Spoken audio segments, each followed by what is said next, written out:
안녕하세요, 제시입니다. 오늘의 영상은 왜 사회적인 현상에 따라서 생겨나는 단어들이 있는데요. 저는 그 중에서 있어빌리티, 있어 보이는 능력이라는 단어가 콩글리시여서 재미있기도 하고요. 또 인간의 본능을 고스란히 표현해주는 단어라고 생각을 합니다. 어느 누구나 있어 보이고 싶어 하지 없어 보이고 싶어 하진 않잖아요. 그렇다고 저는 없는 말을 막 지어내거나 자기의 능력을 과포장시켜서 남을 속이는 행위는 정말 딱 질색. 하지만 외적인 모습을 고급스럽게 있어 보이게 하는 거는 저는 그 사람의 센스라고 생각해요. 부티나 보이는 스타일링 방법을 저는 계속 연구를 하고 제가 테스트를 해보면서 습득을 하고 있거든요.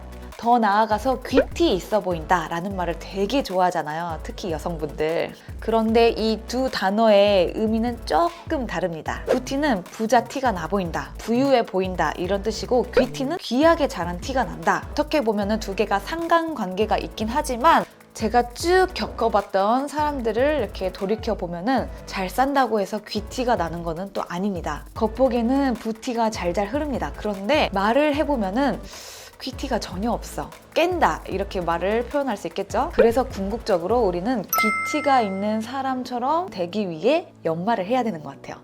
제 입으로 말하기는 뭐 하지만 부티, 귀티 둘 다 있어 보인다는 말을 좀 많이 들었어요. 갑자기 구독 취소하는 거 아니야? 내가 그런 게 아니라 남이 그랬다고. 제가 이 두 마리의 토끼를 다 잡기 위해서 구체적인 방법을 공유를 해보겠습니다. 10가지. 그러면 부티. 아, 머리핀. 왜 삐져나오는 거야? 부티 챕터부터 갈게요. 이 부티는 돈만 있으면 단기간에 형성할 수 있는 그런 부분입니다. 부티가 나보이기 위한 첫 번째 조건, 바로 물광이 자르르 흐르는 피부입니다. 20대 후반, 30대 초반부터 여자들은 노화가 시작돼요. 엄청 처져서 심부불도 늘어지고 윤기도 같이 사라집니다. 이 피부 타고난 사람도 있겠지만 후천적으로 쩐과 시간으로 인해서 만들 수 있습니다. 여기서 피부 컬러는 중요하지 않습니다. 사람마다 고유의 피부 톤이 있잖아요. 하얗든 구릿빛이든 본인만의 매력이 있으니까 톤업을 시키려고 노력하실 필요는 없고, 윤기가 있게 잘 먹고 잘 자고 잘 싸는 사람처럼 보일 수 있게 약간의 도움을 받으면 좋을 것 같아요. 제가 가장 추천하는 방법은요, 피부에 영양분을 주는 스킨 부스터를 강력 추천합니다. 20만 원에서부터 70만 원, 80만 원 이렇게까지 병원마다 가격대가 다 다른데요. 기계 방식이 있고 주사 방식이 있고, 오늘 이 영상에서 종지부를 찍겠습니다. 기계가 훨씬 효과적이에요. 의사의 스킬에 따라서 효과가 있냐 없냐 이 차이가 너무 심해요. 아예 없을 수도 있어요. 반면에 기계는 피부를 한번 쓱 흡입한 다음에 두두두두둑 하면서 그 스킨 부스터를 주입을 하거든요. 그래서 일률적으로 피부에 전달을 제대로 시켜줘요. 100% 효과가 있을 수밖에 없습니다. 대신에 저는 피부가 얇아서 기계로 스킨 부스터를 받고 나서 3주 동안이나 자국이 계속 갔었고요. 한 일주일은 얼굴도 퉁퉁 부어 있었어요. 그런데 이 부작용은 시간이 지나면 없어진다. 부스터 효과는 한 달, 2달 이 정도 가기 때문에 이후에 또 어떻게 조치를 취하냐에 따라서 효과를 계속 이끌어가냐 마냐 차이가 있는 것 같아요. 그래서 저는 스킨 부스터 하고 나서 그 다음에 이거는 에스테틱 피부 관리실에서 하는 시술인데요. 트로이필, 원데이필, 약초 가루를 얼굴에 심어서 피부를 재생시켜주는 그런 재생술. 피부가 새살이 나게끔 도와주는 역할을 해요. 피부의 헌살은 자연스럽게 탈각이 되고 새살이 이제 겉으로 나오게 되는 그런 원리거든요. 새살이니까 얼마나 반짝반짝하고 윤기가 나겠어요. 완전 깐 달걀이 됐습니다. 그런데 얘도 일주일은 되게 못생긴 기간을 지나야 해요. 얼굴색이 붉게 되고요. 3일부터 팔자주름부터 시작해가지고 각질이 페스츄리처럼 싹 벗겨집니다. 그 이후에는 완전 피부가 좋으니까 기분이 완전 날아가요, 날아가. 그래서 남편이 이 과정을 다 지켜보고 참 가지가지 한다. 딸기에서 달걀이 됐네. 뭐래? 시술은 굉장히 아픕니다. 유리 조각 파편을 막 내 얼굴에 문지르는 그런 느낌? 여름에 피부가 확 뒤집혀서 좁쌀 여드름이 굉장히 심했었거든요. 피부도 완전 칙칙하고. 그런데 이 두 관리를 받고 지금은 압출 관리랑 홈케어만 하고 있는데요. 이 홈케어도 상당히 굉장히 효과적이에요. 이거는 영상이 길어질 것 같으니까 다음에 좀 제대로 다뤄볼게요. 요즘 지인들이 만날 때마다 피부에 대체 뭘 했냐고, 이제까지 본 피부 중에서 가장 예쁘다고, 이렇게 내가 고개를 흔들 때마다 피부에서 너무 광이 난다고. 이거 조만간 영상으로 썰을 풀 거다. 내가 지금 사용하고 있는 화장품들도 다 공유를 할 테니까 그때까지 기다려보라고. 구독, 좋아요.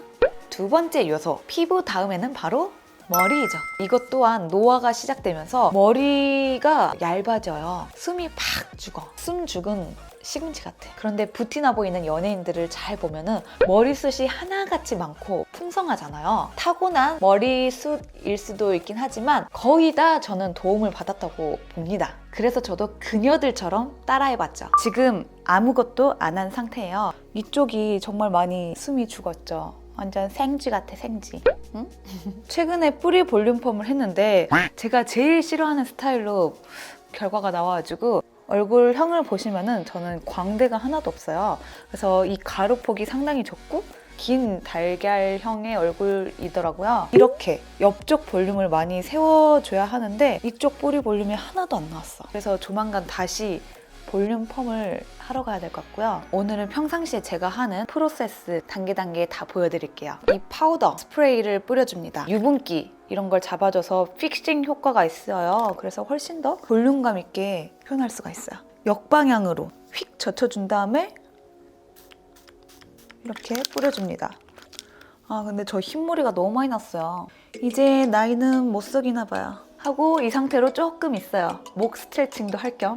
그 다음에 휙 젖혀서 이쪽 이렇게 뭔가 미묘하게 조금 섰죠? 고데기를 해줄게요. 여기서 저는 고데기를 2가지를 사용합니다. 이 와플 고데기, 얘는 그냥 생머리 만들려고 쓰는 고데기. 일단 제가 가르마를 6대 4로 타고 있거든요. 예전에는 웨이브 머리도 많이 했었는데 요즘은 제가 스트레이트 머리에 꽂혀가지고 그리고 스트레이트 고데기 하는 게 훨씬 더 쉬워요. 그냥 쭉쭉 피기만 하면 되니까 이쪽에 이제 뿌리 볼륨을 넣어줍니다. 최대한 이렇게 꺾어서 여기를 꺾어서 1, 2, 3 아 뜨거 보시면은 여기 머리가 자글자글해지면서 볼륨이 살아나요. 저는 뒤통수도 조금 완전히 예쁜 짱구가 아니기 때문에 뒤쪽도 좀 눌러줍니다. 와플 고데기만 해도 이게 머리가 자연스럽게 생머리가 되네요. 하고 맨 위에 머리는 덮어줘야 하니까 자글자글을 하면 안 돼요. 그냥 생머리만. 조금 전까지만 해도 여기가 머리숱이 많으니까 더 풍성했는데 많이 살아났죠. 아, 이 옷이 되게 불편하네. 네, 뿌리 볼륨펌도 이렇게 자글자글하게 나오게끔 하는 그런 팁이 있어요. 다시 뿌리 볼륨펌 하러 갈 때는 나이아가라 같은 롤로 말아서 펌을 할 거예요. 머리를 들쳤을 때 자글자글한 게 나오면 조금 보기 싫긴 하지만 머리 숨 죽은 게 더 싫어. Few minutes later. 볼륨이 상당히 많이 살아났죠? 여기에 치트키를 한 번 더 써줍니다. 바로 이런 헤어피스를 군데군데 붙여주는 거예요. 가르마를 4대 6 이렇게 타고 있으니까 적은 부분에 헤어피스 개수를 더 많이 붙여줍니다. 빨리빨리.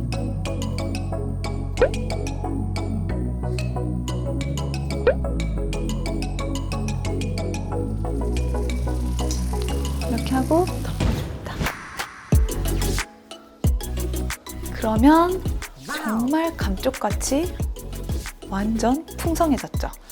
여기서 저는 얼굴형이 여기가 이제 살짝 꺼졌어요. 이거는 노화가 온 거죠. 이렇게 볼살을 쭉 올려보면은 제 뼈대가 나오거든요. 정말 갸름하고 샤프하단 말이에요. 그래서 여기 꺼진 걸 땅콩이라고 부르던데 이 땅콩을 살짝 가려주기 위해서 여기는 그대로 이렇게 하고 이쪽 얼굴형은 좀 더 갸름해요. 여기 폭도 훨씬 좁고 귀 뒤로 넘겨줍니다. 근데 제가 귀가 너무 작아가지고 머리카락이 안 넘어가요. 그래서 이런 집게 있죠. 콕 집어서 넘겨줍니다. 그러면 딱 제가 원하는 헤어스타일이 완성돼요. 너 좀 내려와라. 완전 예뻐졌죠? 이거 헤어피스 붙이고 있을 때마다 남편이 야, 이 정도면은 변장 아니야? 막 이러는 거예요. 그래서 내가 변장 아니고 연장이거든? 성형 없이 5분 만에 고급스러워질 수 있는 방법이 되겠습니다.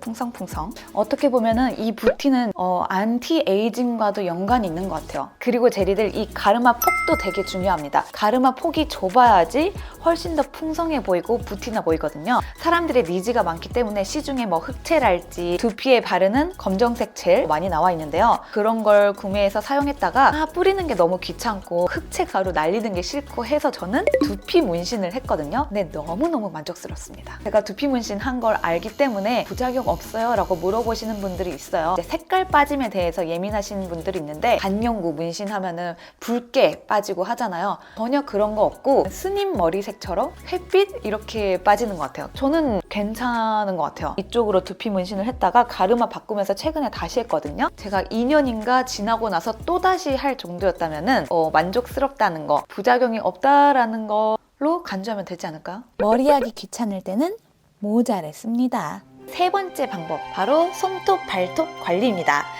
요새는 겨울이니까 발톱은 따로 하지 않고요. 돈 나가니까. 아무리 예쁘고 막 잘 갖춰줘도 손을 봤는데 갑자기 막 손톱에 때가 껴있거나 손가슬이 심하게 일어났거나 하면은 조금 깨는 게 있더라고요. 이렇게 내 몸 구석구석 작은 사소한 부분까지 신경을 쓰는 사람은 뭔가 경제적으로나 시간적으로나 여유가 있고 자신을 잘 케어하는 사람이구나 생각을 들게 함으로써 이게 뷰티까지 이어지게 되는 것 같아요. 요즘 네일 시장이 정말 많이 커져 있잖아요. 저도 집에서 오라 젤 네일 사가지고 막 굽고 이랬었는데 예쁘게 손톱 다듬는 것도 조금 어렵고 제 손톱에 딱 맞는 그런 젤 네일을 찾기가 힘들더라고요. 위생적인 문제 때문에 자주자주 교체를 해줘야 되고 또 뭐 샴푸 할 때마다 머리카락 끼기도 하고 불편하더라고요. 오히려 샵에 가는 게 훨씬 합리적이고 편한 것 같다. 가격이 많이 낮아져서 4만 원이면 기본 젤 네일을 받을 수 있더라고요. 저는 4주에 한 번 네일샵을 가는데 일주에 1만 원꼴이잖아요. 투자할 만한 가치가 있다고 봅니다. Next! 네 번째는 바로 자연스러운 메이크업. 왜 여배우들과 아이돌들의 메이크업을 보면은 차이가 있잖아요. 아이돌들은 뭔가 블링블링 화려하게 예쁘고 여배우들은 내추럴하게 고급스럽다라고 우리가 인식을 하게 되잖아요. 그런 걸 보면은 자연스러움이 즉 고급스러움, 뷰티이다 라고 연결이 되거든요. 그래서 너무 과한 화장보다는 본인의 매력을 자연스럽게 드러낼 수 있는 적당히 포인트가 있는 그런 메이크업을 하시는 게 좋을 것 같아요. 저도 예전 영상을 보면은 상당히 진하고 과하더라고요. 그래서 그때는 조금 더 개인적으로는 못나 보이더라고요. 지금이 훨씬 더 고급스럽다라는 느낌을 제 스스로도 받고 또 주변에서도 훨씬 더 많이 예뻐졌다라고도 얘기를 해주더라고요. 제 메이크업 영상들은 여기 보시면 될 것 같아요. 그리고 5번째, 명품 액세서리 활용하기. 저의 시그니처 컨텐츠 명품 패션 저렴하게 따라하기를 보시면은 소재 좋은 옷을 착용한 다음에 비교적 가격 접근성이 좋은 그 명품 브랜드의 아이템을 구매해서 이렇게 믹스앤매치를 한단 말이에요. 그러면 마치 그 룩 전체가 해당 브랜드의 옷인 것처럼 보이게끔 하거든요. 만약에 그게 아니라면 최소한의 명품 브랜드의 가치를 입어가는 맛을 볼 수 있다라고 저는 생각을 합니다. 그래서 쇼핑몰 사진들 보면은 한 4, 5만 원짜리 원피스에 샤넬 백, 샤넬 벨트, 샤넬 구두, 샤넬 브로치 착용한 걸 쉽게 볼 수 있을 거예요. 이게 전부 다 명품 브랜드가 가지고 있는 그런 사회적인 가치, 이미지를 어떻게든 한번 묻어가겠다라는 의지이거든요. 그리고 뭐 진짜 부자들은 티 안 나는 명품을 좋아한다 뭐 이런 말도 있는데 솔직히 그거는 개인 차이인 것 같아요. 그리고 제가 로고 디자이너여서 그런지 저는 로고가 막 들어간 거를 좋아합니다. 그리고 조금 더 돈을 투자해서 가방을 구매하신다 하면은 저는 그 브랜드에서 나오는 독보적인 형태를 가진 시그니처 백을 구매하시는 걸 추천드릴게요. 명품 브랜드가 좋은 소재를 쓰고 정말 실력 있는 장인을 고용해서 꽤나 오랜 시간을 거쳐서 하나의 제품을 만든다. 그렇기 때문에 비싸다라고 하는데 개인적으로 저는 절대적으로 저작권이 있는, 특허권이 있는 독특한 형태의 디자인 때문에 비싸다라고 생각을 하거든요. 그러니까 명품백 입문을 할 때 그 브랜드의 시그니처 백을 구매를 하라. I'm on the next level. 6번째 뷰티나는 방법은 단정한 컬러의 옷을 선택한다. 어릴 때는 화려하고 컬러풀한 그런 옷을 많이 입었었는데 나이가 들수록 격식을 차려야 하는 그런 자리도 많고 사람이 단정하고 차분하고 여유가 있어 보이는 그런 이미지여야지 고급스럽게 느껴지더라고요. 그런 부분을 캐치를 해서 저는 다소 정적인 컬러를 선택을 해서 있습니다. 아이보리, 블랙, 베이지, 네이비 아니면 퍼스널 컬러와 맞는 컬러 중에서 조금 차분해 보이는 그런 컬러 위주로 차분한 컬러를 셀렉하는 대신에 남다른 센스를 보유하고 있다는 걸 보여주기 위해서 디자인에서는 약간 포인트가 있는 부분을 선택하시면 좋을 것 같아요. 감각이라는 거는 뭐 선천적으로 타고난 사람도 있겠지만 쇼핑 학습비를 많이 내면서 길러지는 그런 섹션이거든요. 쇼핑 학습비를 내는 게 너무 부담스럽고 싫다 하신다면은 감각 있는 패션 유튜버를 구독해서 그대로 손민수 하는 것도 방법이겠습니다. 그러니까 여러분 제시하다를 구독하세요. 앙? 7번째, 나와 잘 어울리는 향수 뿌리기. 요즘 향수 컨텐츠가 굉장히 인기가 많잖아요. 그 말은 즉슨 지금 대중들이 이 향까지 퍼스널 영역이라고 보고 있다고 간주합니다. 뭔가 신경 쓰는 영역, 존이 넓어지면 넓어질수록 이 사람이 이런 부분까지 케어할 수 있는 능력이 되는 사람이구나 라고 무의식중으로 받아들이게 되잖아요. 그래서 요새 고급 향수, 니치 향수가 많이 붐이 되는 것 같아요. 조말론의 블루 와일드 벨, 딥티크, 물의 정원이란 뜻을 가지고 있는 롬브로 단로, 산타 마리아 노벨라에서 나온 프리지아 향수 3가지를 소장하고 있습니다. 향이라는 거는 이제 취향 차이가 있겠지만 제 에이지와 퍼스널 브랜딩에 맞는 것 같아서 라이트 플로럴 계열로 사용을 하고 있습니다. 자, 이렇게까지가 단기간에 돈으로 해결할 수 있는 뷰티나는 방법이었습니다. 그렇다면 귀티나는 방법 뭐가 있을까요? 귀하게 자랐다는 거는 결국 well educated, 교육을 잘 받았다라는 뜻이 되거든요. 그런데 이 교육을 잘 받았다 하는 게 단순히 성적이 좋아서 명문 대학교에 가고 이런 게 절대 아닙니다. 평소에 쓰는 단어가 고급스러운 어휘이고 전문적인 그런 단어가 있는지, 예전에 제가 어떤 여자애랑 싸웠는데 와, 얘가 정말 30살이 넘는 애가 맞나 싶을 정도로 너무 저급한 거예요. 생각도 짧고. 좋은 대학교를 나오면 뭐해? 사용하는 단어, 말투, 표정 4가지가 없으면 정말 없어 보입니다. 물론 비속어 중에서 막 이런 거 안 쓸 수가 없을 때가 있어요. 두파 댄서들 졸라 멋있다! 그 단어를 써야지만 격정적인 감정이 제대로 전달이 될 때가 있거든요. 그런데 이거는 최대한 친한 사람들끼리 대화할 때 쓰시고 최대한 자제를 하면 좋겠습니다. 구독, 좋아요.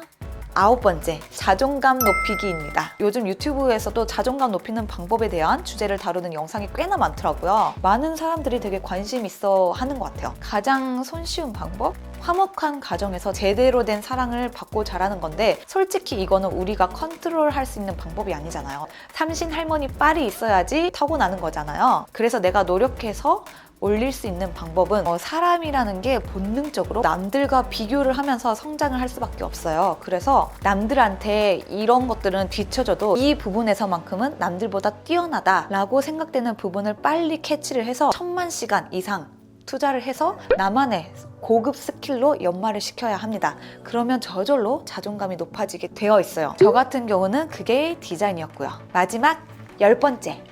인생의 목표를 설정한다. 그리고 이 목표는 나의 만족을 위해서이기도 하지만 남한테 내가 어떻게 귀하게 쓰일 것인지를 생각을 하면서 목표를 설정하면 훨씬 더 좋을 것 같아요. 귀하게 자란 사람은 귀하게 쓰일 줄도 압니다. 그런데 이게 꼭 대의, 큰 일에서만 있을 수 있는 게 아니고요. 사소한 것에서부터 시작할 수 있습니다. 크리에이터다. 나만의 노하우 공유를 하면서 누군가에게 인식을 바꿔주고 좋은 정보를 전달시켜주고 할 수 있잖아요. 내가 누군가에게 도움이 되고 있다라는 거를 인지를 하고 있으면 귀한 사람이다 라고 자각을 하게 되고 귀티나는 사람으로 성장하게 되는 것 같아요. 이렇게 오늘 귀티 나는 방법에 대해서 공유를 해보았습니다. 재미있게 잘 보셨다면 다음 영상을 제작할 때 조금 힘이 될 수 있도록 구독, 좋아요, 댓글, 알림 설정 하는 거 잊지 마시고요. 누르는 거는 1초도 안 되고 빵원이잖아요. 그러면 저희는 다음 영상에서 만나요. 안녕!